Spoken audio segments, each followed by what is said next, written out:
الأمم الأفريقية الكان المنافسة اللي تجمع كبارات القارة السمراء، قارة الولادة بالنجوم، نسخة خاصة برشا وقوية برشا برشا، نسخة واحدة باش نلقاو فيها دبادب الكورة وكبارات الكورة وملاعبية من أعلى طراز، منتخبات طموحاتها مختلفة، لعبها مختلف، تاريخها مختلف، لكن حلمة واحدة تجمعهم هي لقب القارة والتربع على عرش الماما افريقيا. باش نحكيو كل مرة على مجموعة من مجموعات كأس الأمم الأفريقية.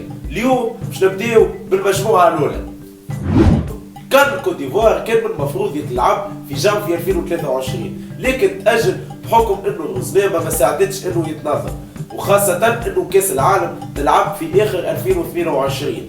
يا اخي قررت الكاف باش تأجلوا الجانفي 2024. المجموعة الأولى فيها الكوت ديفوار المستضيف، نيجيريا، غينيا الاستوائية وغينيا بيساو. بداية بالمستضيف كوت ديفوار، كنيتهم الفيلة. كوت ديفوار بلاد الأساطير، نحكيو على لوروب كوكو، ديدي دروغبا، يايا توري والليستا طويلة. شاركت الكوت ديفوار 25 مرة في الكان، ربحت الكان مرتين، المرة الأولى عام 92 ضد غانا، والمرة الثانية 2015 بقيادة كولو توري ويايا توري ضد غانا زاد، والزوز بينالتيات ضد غانا زاد. أكثر لاعب شارك مع الفيلة هو ديديه روش دروغبا، ديديه زوكورا، والهداف التاريخي للفيلة هو ديديه دروغبا باز. كوت ديفوار في اخر 3 مشاركات ما كانوش في المستوى، نحكيو على خروج من دور 16، خروج من دور المجموعات، وخروج من ربع نهائي. جيل جديد للفيلة بقيادة هالر مهاجم دورتموند وفرانكي سي، معاهم فوفانا جور نصر، ادينغرام لاعب برايتون، ونيكولاس بيبي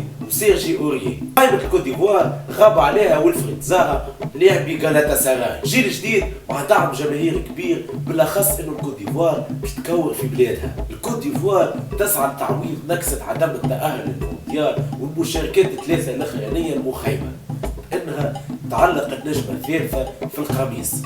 بالكوت ديفوار نمشيو لنيجيريا، الكونيا هي الجريني جيرلز، النسور الخضر او النسور الخضراء، البلاد اللي جابت برشا ساتير، نحكيو على اوكوشان وانكوكانو، جورج فيليدي وراشيدي ياكيني وبرشا ملاعبية اخرين. نيجيريا شاركت 20 مرة في الكان وهزت اللقب 3 مرات، نحكيو على عام 80 ضد الجزائر في نيجيريا، اللقب الثاني كان في تونس عام 94 ضد بوركينا فاسو، بجيل يصنفوا البعض كأقوى جيل في تاريخ افريقيا. نحكيو على جيل جورج فيليدي، اوكوشا، موكاشي وراشيدي ياكيني. المرة الثالثة كانت عام 2013 بقيادة جو بيبي كيل، ستار بتاع تشيلسي في جنوب افريقيا ضد بوركينا فاسو. اكثر لاعب شارك مع نيجيريا هو احمد موسى يفوت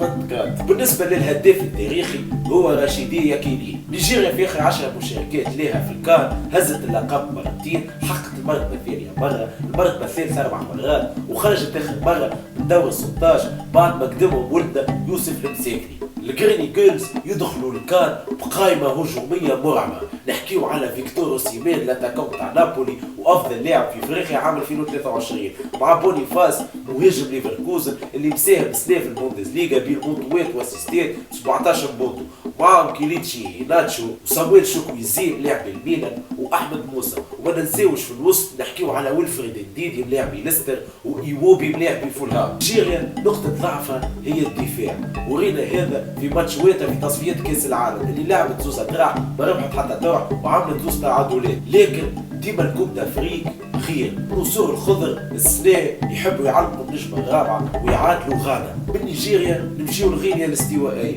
وحسبي الله ونعم قداش نكرهها غينيا الاستوائية. يا ربي يا ربي راني ما نسيتهاش من 2015، يا ربي راني نكرههم وان شاء الله يروحوا، يا ربي يروحوا يا ربي يروحوا. غينيا الاستوائية كونيتهم اللوس اليفانتس، حتى بالكونيا بتاعهم سارقينها الفيلة، سارقينها من الكوت ديفوار، فماش كرياتيفيتي فماش. شاركوا 4 مرات في الكان، وافضل انجاز كان وصول نصف نهائي وقت اللي نظموا 2015 وخرجونا نحن بالغورة. هدافهم التاريخي هو نسوي، واكثر لاعب شارك مع غينيا الاستوائية هو بيكورو يفوت 24، وحسبي الله ونعم الوكيل. هو بيكورو يفوت 24 وحسبي الله ونعم الوكيل. غينيا الاستوائية تدخل الكان هذايا واملها باش تعاود انجاز 2015 بقيادة نسوي الهداف اللي مازال يلعب توا، وزاد فيدريكو بيكورو. اخر منتخب في المجموعة هذه هو غينيا بيساو.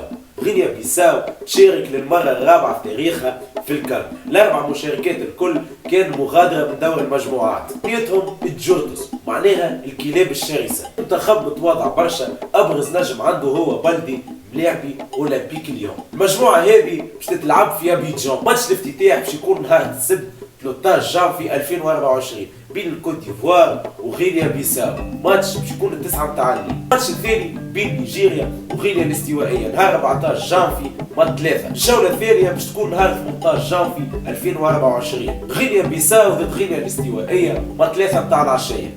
وماتش القمة بين نيجيريا والكوت ديفوار باش يكون 6 متاع العشية ديما بتوقيت تونس نحكيو. الجولة الثالثة والأخرى باش تكون نهار 22 جانفي 2024. ماتشات الزوز يبداو 6 متاع العشية، نيجيريا ضد غينيا بيساو والكوت ديفوار ضد غينيا الاستوائية. كانت هذه أولى مجموعات الكوب دافريك، استناونا في بقية المجموعات، وما تنساوش تبارتاجيو الفيديو مع أصحابكم واللايك والشير والسبسكرايب.